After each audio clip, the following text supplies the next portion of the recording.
Hey guys, thanks for tuning in to another video on ForgottenWeapons.com.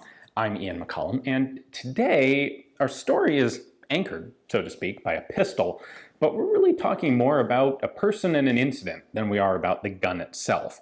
This gun acts instead as the initial little thread that someone started pulling on and discovered this really fascinating and both heroic and tragic story. So this pistol is a commercial Colt 1911A1 that was engraved at the factory, not very fancily engraved, but it was inscribed for a particular guy, Midshipman Robert Dickie Stannis, who graduated from the US Naval Academy in 1958. And he was awarded this pistol by Colt for basically exemplary performance on his first cruise. There was a summer training cruise that the Naval Academy students took on in their senior year. This is something that doesn't happen anymore because training has, the format of training has changed. I don't know how long they actually did this summer cruise thing.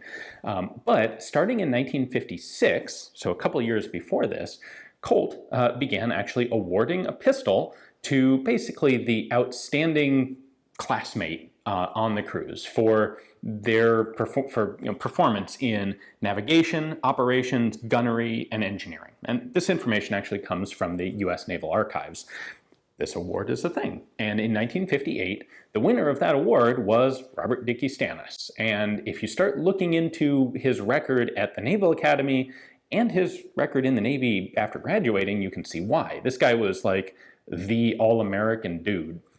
This is a totally standard commercial Colt 1911A1.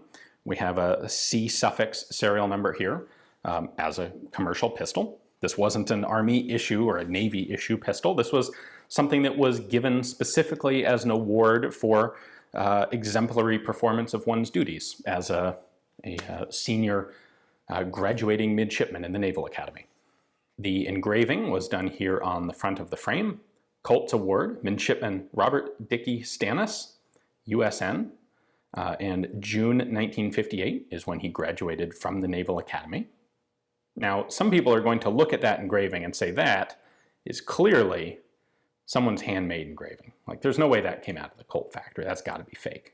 You know, someone's trying to latch onto this story to create a valuable pistol, a valuable artifact that they can wheedle some money out of. However, Colt has records on this sort of thing, and you can inquire with Colt to find out the provenance of a pistol. Any particular pistol, certainly one this recent, and Colt will tell you what they know about it.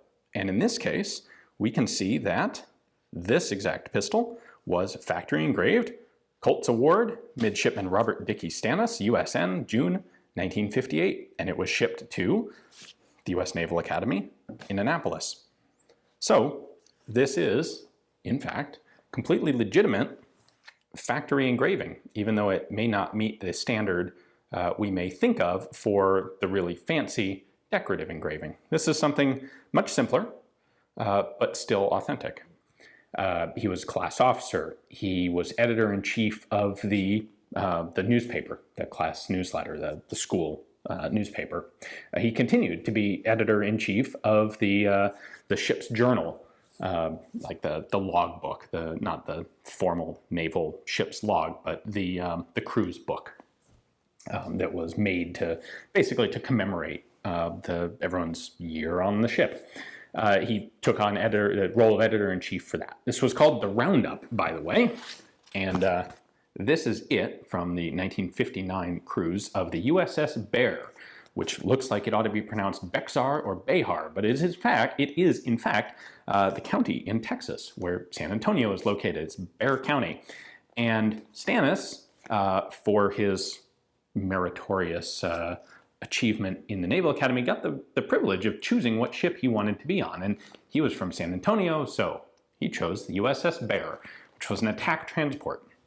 Now, in August of 1959, the USS Bear was en route to Okinawa for a training exercise, and it ran into Typhoon Ellen, which is still one of the largest and worst typhoons on record around Japan.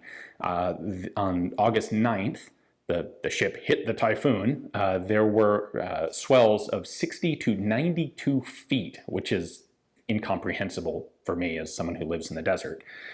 No one was supposed to be on deck. There was one particular incident where a particularly large wave hit the ship, and 7 crewmen inside the ship were thrown so violently against a bulkhead that 2 of them died and the other 5 were seriously injured.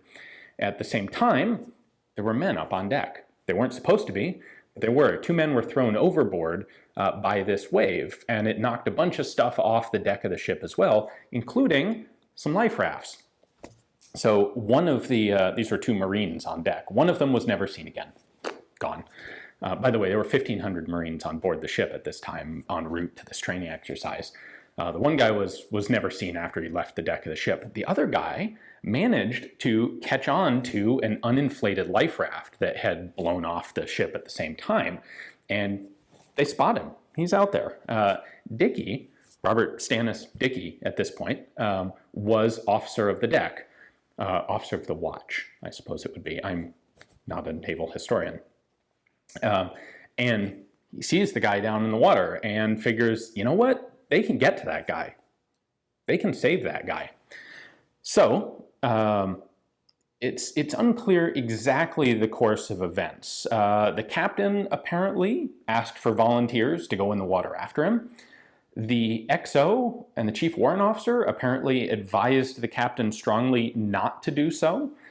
Stannis, and this comes really as no surprise the more you read about this guy, had been on the champion water polo team in the Naval Academy, and he was quite the swimmer. And so he tied a line off around himself, grabbed the other end, went in the water, got to the Marine, tied him off to the line.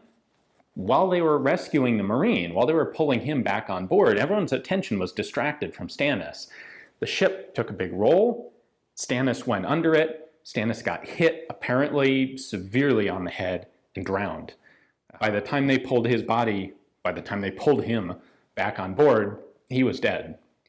In recognition of the tremendous bravery it took to dive in the water in the middle of basically the worst typhoon on record in the 20th century and successfully rescue this Marine washed overboard, Stannis was awarded the Navy and Marine Corps Medal, which the name doesn't sound like a lot. This is, in fact, the highest award for valor that's given by the Navy for events that do not involve direct action against the enemy. Something about this incident doesn't quite smell right, though. And we don't know what it is, or at least I don't know what it is. I have a friend who owns this pistol who was trying to find out more information about Stannis and about what happened that night. And he got in contact with several people, a couple of people, who had been on the ship when it's all happened, and none of them were particularly interested in talking about it. When the Bear turned around and returned to Yokosuka, a court inquiry was opened. In fact, a court inquiry was opened before they even reached Yokosuka. And I'm going to cheat here and use some notes. When the incident occurred, the captain of the ship was Captain Bruce Ross. He was relieved of command and replaced by his executive officer, Commander Michael Garsda, on August 11th, 2 days after this incident. Garsda would be in command of the ship until August 13th, so 2 or 3 days. Garsda was then relieved of command on August 13th, replaced by Commander James Cratili, who would command the ship until August 27th. So he was in command for 2 weeks. He was then replaced by Captain Ross, who came back into command on August 27th, but only stayed until September 1st, so 4 or 5 days. After that, command was turned over to Captain Otis Wenchie, who appears to have run a fairly normal tour of duty as commander. But this ship went through 4 different captains in the course of about, 3 weeks. Something is strange about this turn of events. No one seemed to want to talk about it years ago when my friend was researching the incident. Someone who was involved in Naval JAG actually took a look at the records, and the file folder on this incident is empty. So I don't know what what the secret was. I don't know what was going on behind the scenes, but it is a fascinating, fascinating piece of just very obscure little history, all centered around Stannis' pistol. Hopefully you guys enjoyed this rather somewhat different video. Thank you for watching. If you know what went down on the USS Bear that fateful night, I would love to hear from you. Please leave a note in the comments or email me at admin@forgottenweapons.com. Thanks for watching.